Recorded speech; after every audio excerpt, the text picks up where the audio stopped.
आज 16 दिसंबर है। आज विजय दिवस भी है। भारत की एक बेटी इंदिरा गांधी ने देश का मस्तक ऊंचा किया था, लेकिन निर्भया कांड ने देश की बेटियों को डर और क्रोध से एकजुट कर तब तक हार नहीं मानी जब तक बलात्कारियों को फांसी की सज़ा नहीं हो पाई।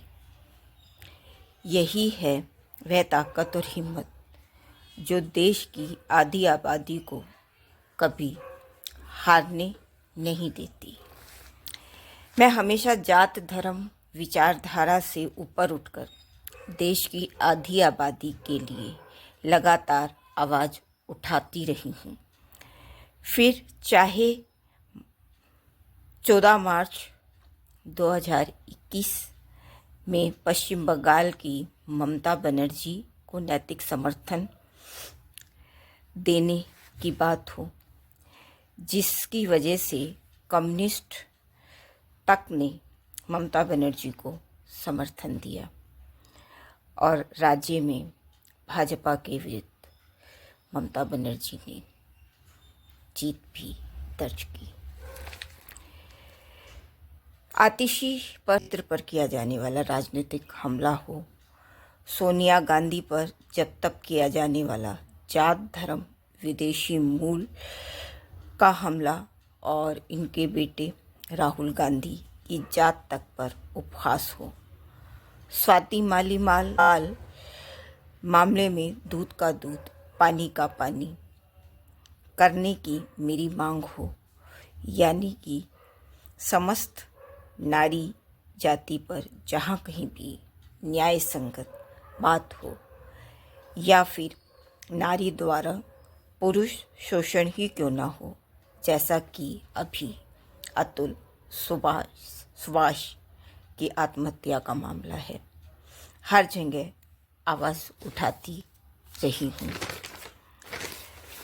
ये इसी का परिणाम है कि देश की आधी आबादी हम महिलाओं की अहमियत राजनीतिक दलों को भी समझ आने लगी है और प्रियंका गांधी वाड्रा ने जहां बेटी हूं लड़ सकती हूं मुहिम यूपी चुनाव के दौरान चलाई, वहीं प्रधानमंत्री नरेंद्र मोदी ने नारी वंदन बिल बनवाया। भले लागू 2029 में हुआ तो इतना ही नहीं, दिल्ली के पूर्व मुख्यमंत्री अरविंद केजरीवाल ने पहले पंजाब में और अब दिल्ली में महिलाओं के खाते में सीधे एक निश्चित राशि भेजने का ऐलान किया। तो कांग्रेस शासित राज्यों में भी देखा देखी यह शुरू हो चुका है और महाराष्ट्र झारखंड राज्यों में सत्तारूढ़ दल के पुनः आरूढ़ होने का मुख्य कारण ही महिला सम्मान राशि बना। माने परिणय संस्था के सतत प्रयासों ने राजनीतिक दलों को भी महिला शक्ति की महत्ता को मानने पर मजबूर कर दिया। जैसा कि आप सब जानते ही हैं कि हमारे संस्था परिणय अंतरजातीय अंतर धार्मिक प्रेम विवाह को बढ़ावा, सुरक्षा और सम्मान दिलाने के लिए तो प्रयासरत है ही, साथ ही दहेज हत्या, कन्या भ्रूण हत्या और अनैतिक संबंधों की भी घोर विरोधी है। लेकिन मैं बार बार कहती हूँ और फिर दोहराती हूँ कि महिला स्वच्छंदता नहीं, स्वतंत्रता।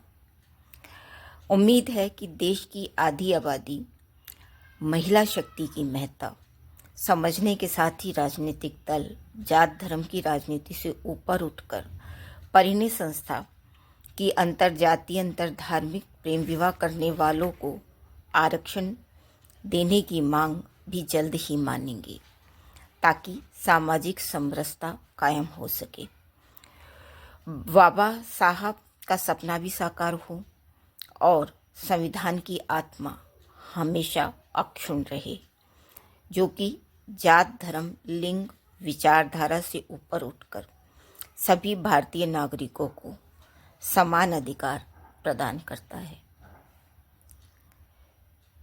अगर यह होता है तब सचमुच